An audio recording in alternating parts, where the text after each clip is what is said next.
미국과 이스라엘의 대이란 군사작전이 7일째 이어지고 있는 가운데 트럼프 대통령이 이란의 무조건 항복만을 요구하며 압박 수위를 높이고 있습니다. 국제 유가 기준인 브렌트유 가격이 오늘 기준 배럴당 90달러를 돌파해 2024년 4월 이후 최고치를 기록했습니다. 유가, 물가 비상에 백악관은 대응책 마련에 나섰습니다. 오늘 세관국경보호청이 약 45일 내로 33만 개 수입업체, 수천만 건의 거래를 환급할 수 있는 시스템을 준비하겠다고 밝혔습니다. 미국의 2월 고용지표가 예상을 크게 벗어나며 시장에 충격을 줬습니다. 일자리가 9만 명이 넘게 줄고 실업률도 올랐습니다. 버긴 카운티 행정부가 올해 추진할 카운티 현대화 계획을 밝혔습니다. 자세한 내용 짚어봤습니다. 2026년 월드컵 개최를 앞두고 숙박 수요가 급증하자 에어비앤비가 포트리, 클립사이드팍 등 뉴저지 내 일부 우편번호 지역 주택 소유주들에게 단기 임대 등록 시 $750의 보너스를 제공합니다. 사이버 외교사절단 반크와 대한인국민회 기념재단이 손을 잡고 120년 전 미주 한인들의 독립운동 정신을 잇는 글로벌 홍보대사 양성에 나섰습니다. LA 명문사립고등학교 스포츠팀에서 활동한 학생이 성적 학대와 인종차별적 괴롭힘을 당했다며 학교와 일부 학생들을 상대로 소송을 제기했습니다. 피해 학생이 지목한 집단 괴롭힘 가해자에는 한인 학생도 포함됐습니다.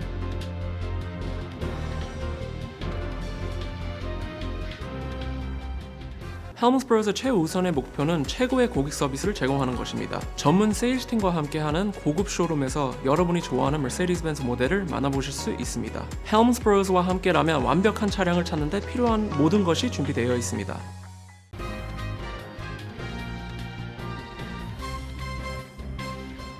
안녕하십니까? KBTV 뉴스9 이차원입니다. 미국과 이스라엘의 대이란 군사작전이 7일째 이어지는 가운데 트럼프 대통령이 이란의 무조건 항복만을 요구하며 압박 수위를 높이고 있습니다. 영국이 이란 미사일 발사장 타격 가능성을 시사하고 아랍연맹도 긴급회의를 소집하는 등 국제 흐름이 미국에 힘을 실어주는 모양새입니다.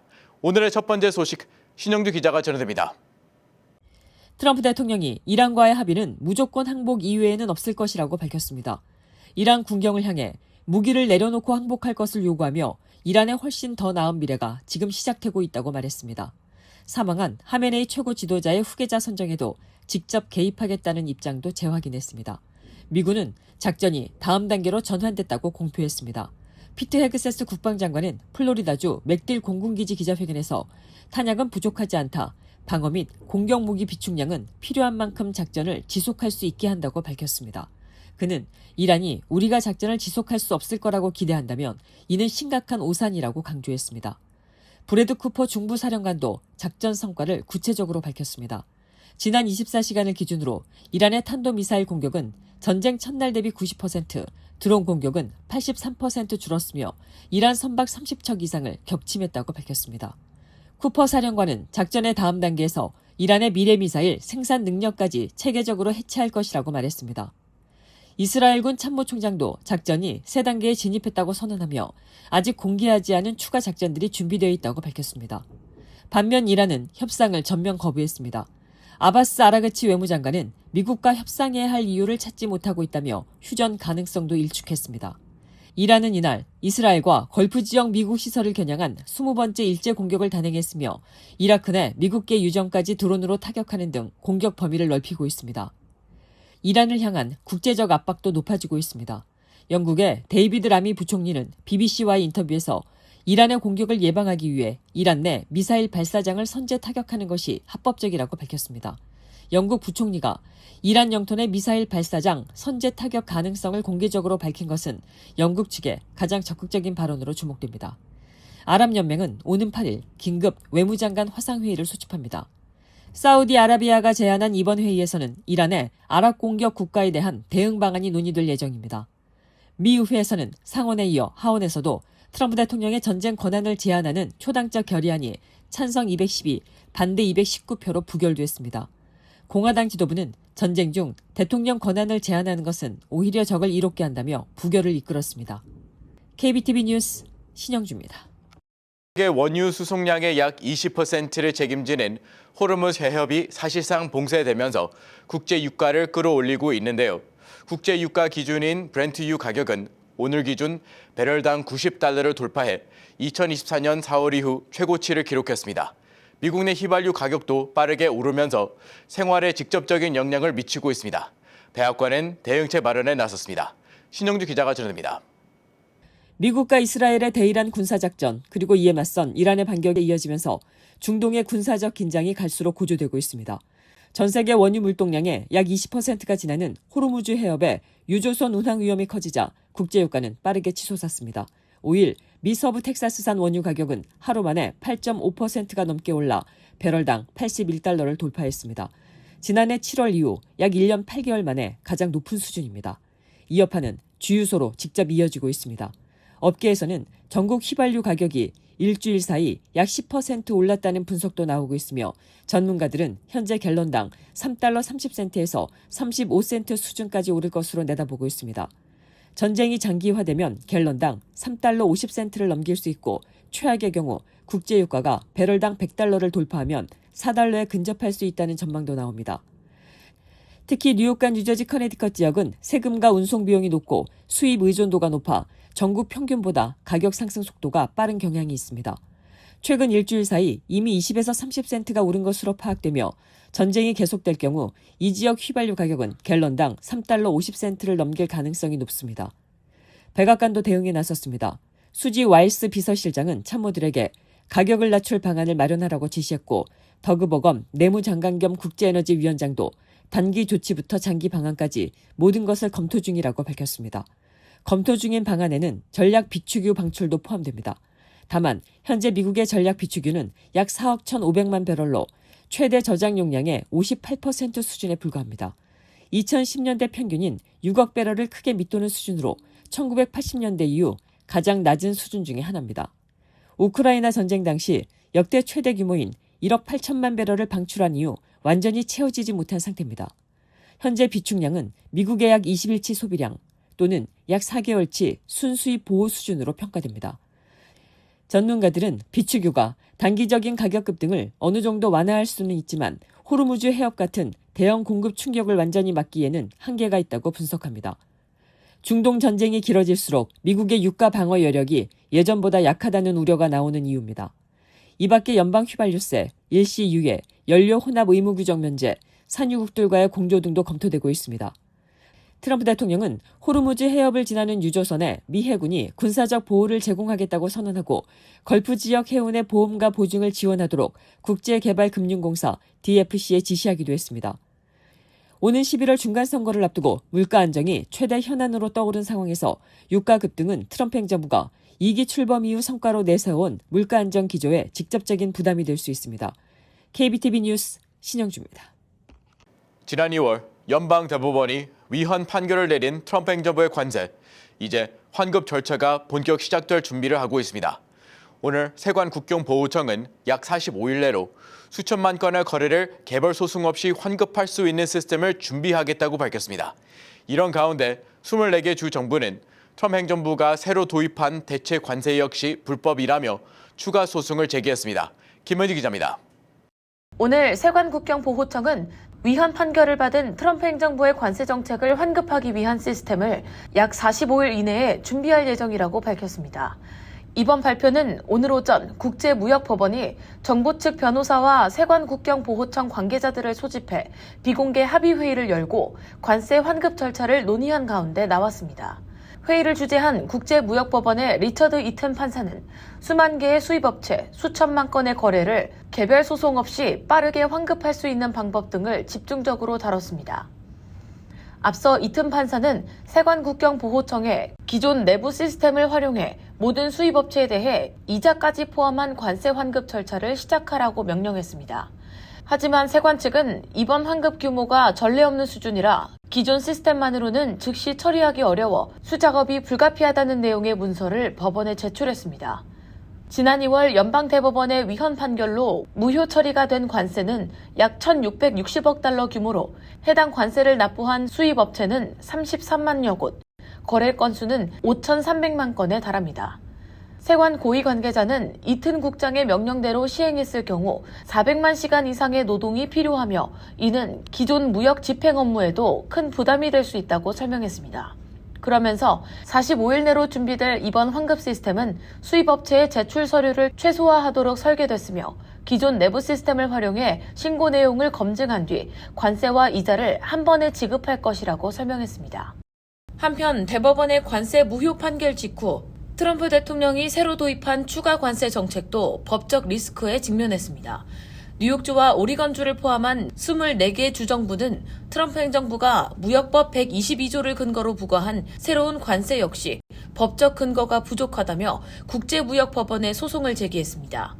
주정부들은 트럼프 행정부가 근거로 제시한 무역 적자가 국제 수지 적자와는 다른 개념이며 국가별, 상품별 차등 관세 적용 역시 위법이라고 지적했습니다. 트럼프 행정부는 대법원 판결 직후 무역법 122조를 근거로 기본 10%의 관세를 발표한 뒤 이를 15%로 인상할 계획을 밝힌 바 있습니다. 다만 이 법에 따른 관세는 최대 150일까지만 적용이 가능해 새로운 관세 체계를 마련하기 위한 임시 조치일 가능성이 있다는 분석도 나옵니다. 한편 펜실베니아대 연구기관 펜와튼 예산 모델은 대법원 판결로 인해 환급 대상이 될 수 있는 관세 규모가 최대 1,750억 달러에 이를 것으로 추산했습니다. KBTV 뉴스 김은지입니다. 미국의 2월 고용 지표가 예상을 크게 벗어나며 시장에 충격을 줬습니다. 일자리가 9만 명 넘게 줄고 실업률도 올랐지만 연준은 당장의 금리 인하보다 상황을 지켜보겠다는 입장입니다. 신영주 기자가 전해드립니다. 미국의 2월 고용시장에 경고등이 켜졌습니다. 노동부 노동통계국은 오늘 2월 비농업 일자리가 전달보다 9만 2천 명 줄었다고 밝혔습니다. 시장 전문가들은 5만 명 증가를 예상했지만 실제는 이 예상을 크게 빗나갔습니다. 이번 감소폭은 팬데믹 직후인 2020년 12월 이후 가장 큰 수준입니다. 정부 셧다운의 일시적 영향을 받았던 작년 10월 지표를 제외하면 사실상 코로나 이후 최대 감소폭입니다. 업종별로 보면 그동안 미국 고용을 이끌어온 의료 부문이 2만 8천 명이 줄며 감소를 주도했습니다. 카이저 퍼머넌트 노조연맹의 파업이 직접적인 영향을 미친 것으로 분석됩니다. 정보, 운송창구, 연방정부 부문에서도 각각 1만 명 안팎씩 줄었습니다. 2월 중 동부 지역을 강타한 한파와 눈폭풍도 고용 위축에 영향을 미쳤다는 분석이 나옵니다. 실업률은 4.4%로 1월에 4.3%보다 오르며 전문가 예상치도 웃돌았고 경제활동 참가율도 소폭 하락했습니다. 직전 두 달치 고용 수치도 총 6만 9천 명 하향 조정되면서 고용시장의 둔화 우려가 더욱 커지고 있습니다. 다만 2월 시간당 평균 임금은 전달 대비 0.4%, 1년 전보다는 3.8%가 올라 모두 시장 예상을 웃돌았습니다. 임금 상승세가 계속되면서 인플레이션 압박이 다시 높아질 수 있다는 우려도 나옵니다. 채권 시장도 고용 쇼크에 크게 흔들리지 않았습니다. 10년물 국채 수익률은 지표 발표 직후 잠깐 하락했다 빠르게 원래 수준을 회복했고 금리 선물 시장도 연내 금리 인하 전망을 거의 바꾸지 않았습니다. 연준 내부에서도 신중론이 나왔습니다. 비둘기파로 분류되는 크리스토퍼 윌러 이사는 이날 블룸버그 TV 인터뷰에서 미국과 이란의 전쟁이 인플레이션에 지속적인 영향을 미치지는 않을 것이라고 내다봤습니다. 에너지 가격보다 식품과 에너지를 제외한 근원 물가가 미래 인플레이션을 더 잘 반영한다는 설명입니다. 윌러 이사는 앞서 지난 1월 연방공기시장위원회에서 노동시장 악화를 이유로 금리 인하를 주장하며 동결의 반대표를 던진 바 있어 이번 고용 쇼크가 연준의 다음 행보에 어떤 영향을 미칠지 주목됩니다. KBTV 뉴스 신영주입니다. 버긴 카운티 짐 테데스코 행정수반이 연례 현황 연설에서 지난 12년의 성과를 바탕으로 올해 추진할 카운티 현대화 계획을 밝혔습니다. 하수 처리 시설 통합과 직업 교육 확대가 핵심 과제로 제시됐습니다. 김은지 기자가 전합니다. 짐 테데스코 버긴 카운티장이 지난 4일 연례 카운티 현황 연설을 통해 분야별 성과와 함께 올해 추진할 주요 계획을 제시했습니다. 테데스코 행정관은 버긴 카운티의 재정과 행정 성과가 안정적이라고 자평하며 앞으로 더 강해질 것이라고 강조했습니다. 공공안전 분야에서는 2014년 자신의 취임직 후 카운티 법 집행 체계를 통합 지휘 체계로 재편한 이후 경찰 기관 간 협력과 대응 속도가 개선됐다고 평가했습니다. 또 2023년 출범한 버겐 EMS가 3년 만에 2만 3천 건 이상의 응급 출동을 기록하며 지역 의료 공백을 메우고 있습니다. 버겐 카운티는 전국에서 가장 안전한 카운티 중 하나로 꼽히고 있으며 앞으로도 응급 서비스 확충을 지속할 방침입니다. 의료 분야에서는 버겐 뉴브리지 메디컬 센터가 최근 응급실 규모를 2배 이상 늘렸습니다. 2017년 비영리 법인으로 전환된 이후 꾸준히 성장해온 이 병원을 중심으로 의료 서비스 강화를 이어갈 계획이라고 밝혔습니다. 환경 분야에서는 약 1만 에이커 규모의 카운티 공원에 대해 생태 복원과 체육시설 업그레이드 등 투자를 진행 중이라고 밝혔습니다. 교육 분야에서는 올가을 직업 특성화 고등학교가 새롭게 문을 엽니다. 주내 최대 규모인 버겐 커뮤니티 칼리지의 직업 훈련 프로그램도 계속 확대됩니다. 재향군인 지원에서도 성과를 냈습니다.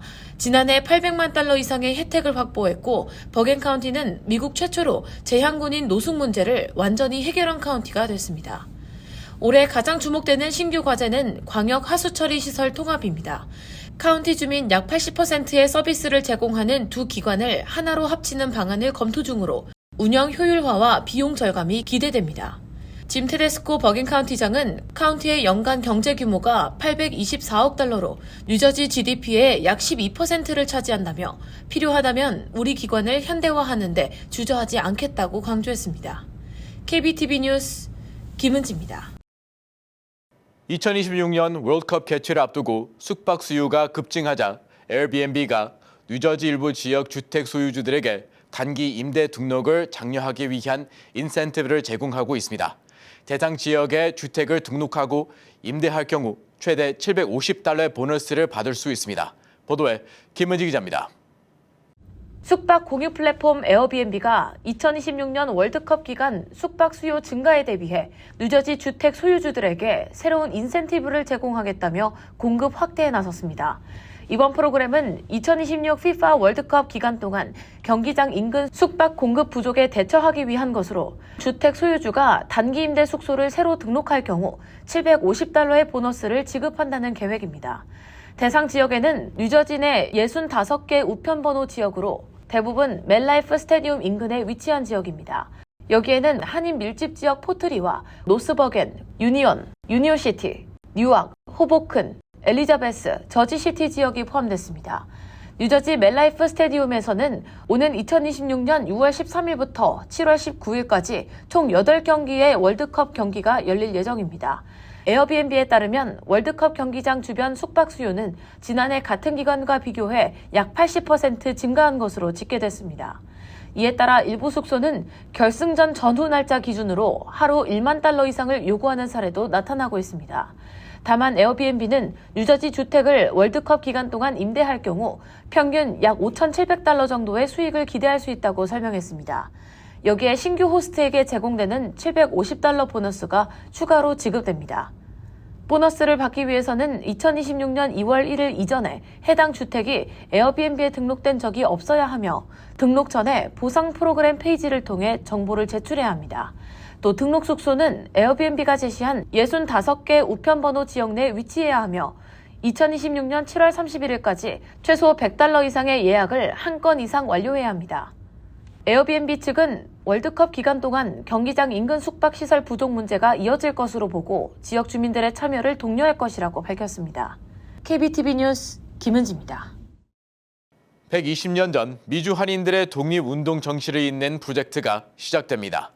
사이버 외교 사절단 방크와 대한인 국민회 기념재단이 손을 잡고 글로벌 홍보대사 양성에 나섰습니다. 신영주 기자가 전합니다. 사이버 외교사절단 방크와 미주 한인단체 대한인 국민회 기념재단이 글로벌 대한인 국민회 홍보대사를 선발합니다. 이 프로젝트는 1910년 국헌피탈 이후 낯선 땅에서 조국의 독립을 위해 헌신한 대한인 국민회의 정신을 21세기 청년들이 계승하자는 취지로 기획됐습니다. 대한인 국민회는 나라를 잃은 미주 한인들에게 신분증을 발급하고 치안과 재판을 담당하며 사실상 대표정부 역할을 했습니다. 1914년 캘리포니아에서 한국인 노동자들이 집단 배척을 당했을 때는 미 국무장관에게 우리는 일본인이 아니다, 우리는 대한인이다라는 외교 서한을 보내 한인들의 독자적인 권리를 인정받기도 했습니다. 또 미주 한인들이 뙤약볕 아래 피땀 흘려서 번 임금과 밥을 지을 때마다 한 숟가락씩 모은 쌀 성민은 상하이 대한민국 임시정부 초기 재정의 60% 이상을 뒷받침하는 버팀목이 됐습니다. 두 단체는 이날부터 홍보대사 신청을 받아 총 100명을 선발한다는 계획입니다. 미주 지역 한인 청소년을 우선적으로 선발하고 한국 학교 교사와 동포도 참여할 수 있습니다. 오는 29일 로스앤젤레스 재단 사무실에서 발대식과 교육 프로그램이 열립니다. 이후 홍보대사들은 전 세계를 무대로 한국의 역사와 문화를 알리는 온오프라인 민간 외교 활동을 펼치게 됩니다. KBTV 뉴스 신영주입니다. LA의 명문 사립고등학교에서 수구팀 소속으로 활동해온 학생이 성적 학대와 인종차별적 괴롭힘을 당했다며 학교와 학생들을 상대로 소송을 제기했습니다. 피해 학생 측은 학교가 관련 사실을 알고도 적절한 조치를 취하지 않았다고 주장하고 있어 논란이 커지고 있습니다. 김은지 기자의 보도입니다. LA에 위치한 명문 사립고등학교에서 재학 중인 학생 에이든 로메이는 자신이 재학 중이던 하버드 웨스트레이크 스쿨 수구팀에서 활동하면서 성적 학대와 인종차별적 괴롭힘을 당했다며 학교와 일부 학생들을 상대로 소송을 제기했습니다.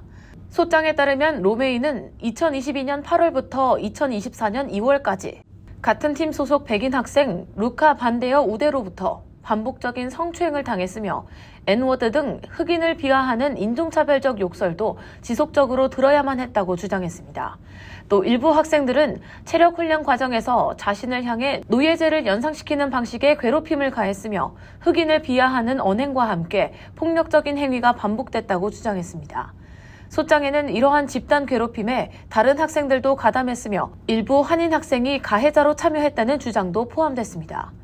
피해 학생 측은 이러한 학대 사실을 코치와 학교 측에 여러 차례 보고했지만 학교 차원의 적절한 조치가 이루어지지 않았다고 지적했습니다. 또 학교가 해당 사건을 수사당국에 보고하지 않고 축소 및 은폐하려 했다고도 지적했습니다. 특히 로메이는 2024년 2월 학교 샤워실에서도 팀 동료에게 성폭행을 당했다고 주장했습니다. 사건이 다시 신고된 뒤 약 2주 후 가해자로 지목된 가해 학생은 학교에서 체포됐습니다. 피해 학생 측은 학교가 사건을 제대로 처리하지 않았을 뿐 아니라 가해자로 지목된 학생이 아무런 학폭 관련 기록 없이 다른 학교로 전학할 수 있도록 도왔다고 주장했습니다. 가해 학생은 당시 청소년 수구 국가대표팀 유망주로 촉망받는 학생이었던 것으로 전해집니다. 이에 대해 학교 측은 성명을 통해 소장 내용에 사실과 다른 부분이 많다며 제기된 주장에 대해 강하게 반박했습니다. 가해자로 지목된 학생의 변호인 역시 언론을 통한 대응보다는 법정에서 명확히 입장을 밝히겠다고 밝혔습니다. 이번 사건은 명문 사립학교 스포츠팀 내 괴롭힘과 학교의 대응 여부를 둘러싼 논란으로 확산될 가능성이 있어 향후 법적 판단에 관심이 집중되고 있습니다. KBTV 뉴스 김은지입니다. 미 하원이 국토안보부 예산안을 찬성 221표, 반대 209표로 통과시켰습니다. 공화당은 미국과 이스라엘의 대이란 공격 이후 국내 안보 위협이 높아진 상황을 내세우며 신속한 예산 처리를 밀어붙였습니다. 민주당에서는 4명만 찬성표를 던졌습니다. 민주당은 지난 1월 미 시민권자인 알렉스 프레티가 이민 단속 과정에서 사망한 이후 이민 집행 방식 개혁을 요구하며 반대 입장을 고수하고 있습니다. 하킴 제프리스 하원 민주당 대표는 트럼프 대통령이 무단으로 전쟁을 시작해놓고 이를 핑계로 이민 단속을 계속하려 한다며 강하게 비판했습니다. 예산안은 이제 상원으로 넘어가지만 필리버스터를 막으려면 민주당 일부의 지지가 필요해 처리가 쉽지 않을 전망입니다. 상원에서는 이미 같은 내용의 예산안이 민주당의 반대로 한 차례 부결된 바 있습니다. 뉴욕과 뉴저지 운전자들을 겨냥한 통행료 미납 사기 문자가 기승을 부리고 있습니다. 뉴욕 뉴저지 항만청은 뉴욕 톨 서비스라는 기관을 사칭해 미납 통행료를 내지 않으면 벌금이 부과된다는 사기 문자가 잇따르고 있다며 주의보를 발령했습니다. 문자에는 결제를 유도하는 링크가 포함되어 있는데 절대 클릭해서는 안 됩니다. 항만청은 문자 메시지로 결제를 요구하거나 긴급 조치를 지시하는 경우는 절대 없다고 강조했습니다. 또 항만청은 문자 알림 서비스에 사전 등록한 운전자에게만 메시지를 발송한다고 덧붙였습니다. 국제교량 터널 유료 도로협회는 이 같은 사기가 뉴욕 일원뿐만 아니라 전국 최소 19개 주에서 발생하고 있다고 경고했습니다. 협회는 미납 요금이 의심된다면 문자를 클릭하는 대신에 통행료 징수 기관에 직접 연락하거나 공식 웹사이트를 통해 확인할 것을 권고했습니다. 사기 문자를 받았다면 연방거래위원회 웹사이트를 통해 신고할 수 있습니다. 세계 최대 사모펀드 운용사 블랙스톤에서 대규모 펀드 환매 사태가 발생하면서 월가의 경고등이 켜졌습니다. 블랙스톤의 사모대출펀드 BCRED에는 전체 자산의 7.9%에 달하는 환매 요청이 몰렸습니다. 보험사와 연기금 등 대형 기관 투자자와 고액 자산가들이 잇따라 등을 돌린 것으로 JP모건은 이는 블랙스톤만의 문제가 아니다라며 업계 전반에 투자 심리 악화 신호라고 진단했습니다. 현재 1조 8천억 달러 규모의 사모대출펀드 시장에서 대규모 환매가 이어질 경우 금융기관 부실 증가와 기업 자금 조달 차단으로 이어지는 시스템 리스크까지 우려됩니다. UBS는 올해 블랙스톤 펀드에서 14.5%의 자금이 빠져나가면 수수료 수익이 1% 감소할 것이라고 경고했습니다.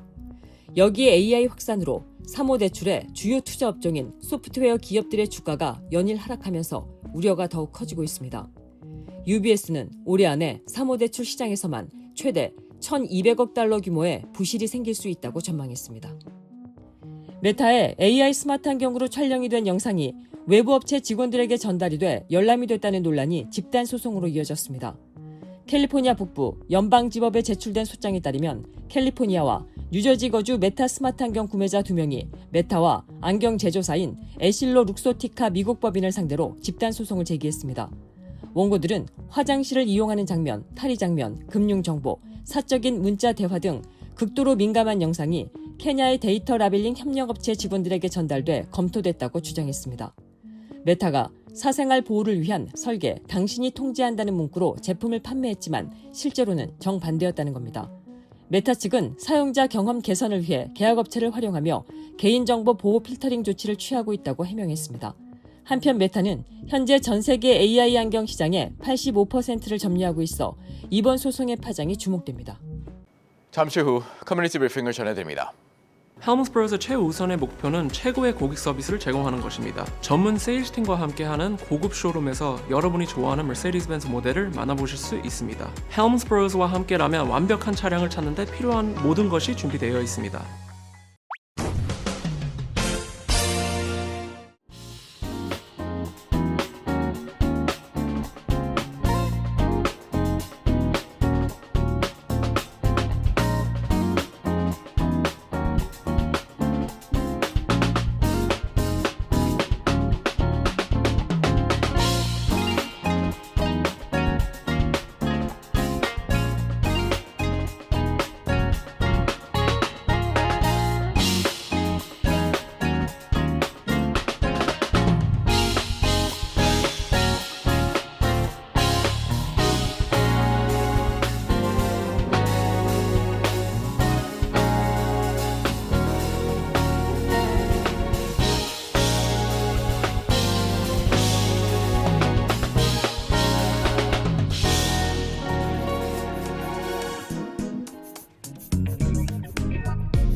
이어서 환율과 증시 전해드립니다.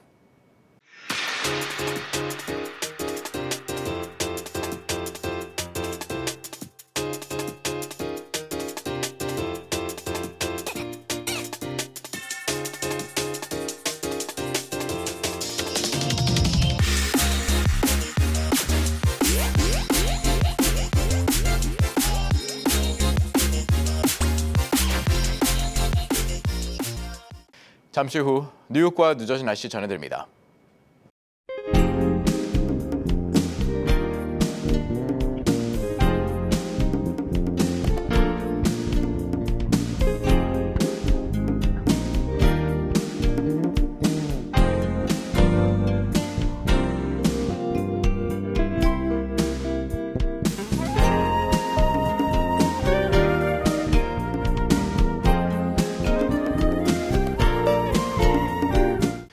이상으로 KBTV 뉴스9 마칩니다. 오늘도 시청해주셔서 감사합니다. 편안한 밤 보내시 바랍니다.